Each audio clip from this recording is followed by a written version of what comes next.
प्रारब्ध से ही जो प्राप्त होने जा रहा है उसके लिए तो सब प्रयत्न करते हैं, किंतु जिसके लिए प्रयत्न करना चाहिए उसके लिए कोई प्रयत्न नहीं करता।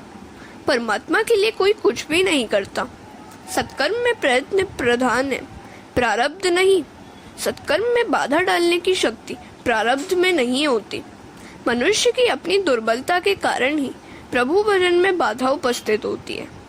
बालकों ने प्रहलाद जी से पूछा, यदि हम वृद्धावस्था में ही भजन करें तो?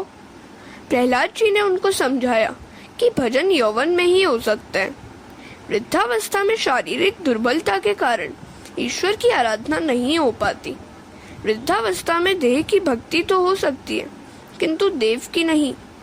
बालकों ने पूछा, तो फिर हम सभी अभी से भक्ति क्यों कर रहे हैं? युवावस्था में कर लेंगे। प्रहलाद कहते हैं, यौवन में मद उत्पन्न होता है। युवावस्था में मनुष्य इंद्रियों से प्यार करता है, वह इंद्रियों के अधीन हो जाता है। यौवन में वह कई प्रकार के मोह में फंस जाता है। अर्थोपार्जन और इंद्रियों की लालन में ही उसकी आयु नष्ट हो जाती है। यूं तो आत्मा इंद्रियों का स्वामी है, पर तो भी मनुष्य इंद्रियों का दास बन जाता है। यह बात सर्व सामान्य है। बड़े बड़े विद्वान भी सारे दिन धन के पीछे मारे मारे फिरते हैं और रात को कामांध बन जाते हैं। विद्या का फल तो जन्म मृत्यु की व्यथा से मुक्ति और परमात्मा की ही प्राप्ति है। विद्या का फल धन या प्रतिष्ठा नहीं है। दैत्य बालकों ने पूछा, हम परमात्मा को प्रसन्न कैसे करें? प्रहलाद ने कहा, सभी में एक परमात्मा की का दर्शन करो। जगत को प्रसन्न करना कठिन है, पर कृष्ण को प्रसन्न करना सरल है। इसलिए तुम अपने दैत्यत्व, आसुरी संपत्ति, आसुरी भाव का त्याग करके सभी प्राणियों के प्रति दया करो, प्रेम से उनकी भलाई करो। इसी से भगवान प्रसन्न होंगे।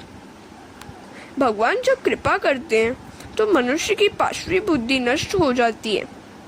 बालकों ने पूछा, प्रहलाद, हमें भगवान दिखाई तो देते नहीं, तो फिर उनकी आराधना हम कैसे करें? प्रहलाद जी ने कहा, भगवान का ध्यान करते हुए तुम तन्मय हो जाओ। जिसे जगत नहीं दिखता उसे भगवान दिखाई देते हैं। प्रहलाद ने दैत्य बालकों को समझाया कि मैंने तुम्हें जो उपदेश दिया है वह मेरा अपना नहीं, अपितु नारद जी का है। बालकों ने पूछा, प्रहलाद, तेरी आयु तो कितनी छोटी सी है, फिर भी तू नारद जी से कैसे मिल सका? प्रहलाद जी ने कहा, जब मेरे पिताजी मंदराचल पर्वत पर तप करने गए थे, तब इंद्रादि देवों ने दानवों पर आक्रमण कर दिया। इंद्र मेरी माता को बंदिनी बनाकर ले जा रहे थे कि मार्ग में नारद जी मिल गए और उन्होंने इंद्र से कहा कि इस कयाधु को मुक्त कर दो, क्योंकि उसके गर्भ में प्रभु का परम भक्त समाया हुआ है। इंद्र ने मेरी माता को मुक्त कर दिया। मेरी माता नारद जी के आश्रम में गई। मैं जब गर्भवासी था तब माता ने संतों की बड़ी सेवा की। वह कथा कीर्तन में जाती थी। वहाँ उसे भी कभी कभी नींद आ जाती थी, किंतु मैं तो बड़ी तत्परता से सुनता रहता था। यह निद्रा देवी कथा कीर्तन में बाधा उपस्थित करती है। कुंभकर्ण की पत्नी निद्रा देवी ने विधवा होने पर रामचंद्र के पास आकर पूछा, अब मैं कहाँ जाऊँ? रामचंद्र जी ने कहा कि वह जहाँ चाहे वहाँ जा सकती है। तो निद्रा देवी ने कहा कि मैंने निश्चय कर लिया है, जहाँ आपका कथा कीर्तन होता होगा वहीं जाकर अपना आसन जमाऊंगी। पंच प्राण को कान में रखकर कथा सुनो। मैं तुम्हें और क्या कहूँ? मेरे प्रभु को प्रसन्न करने का साधन तो कीर्तन ही है। हरे कृष्ण।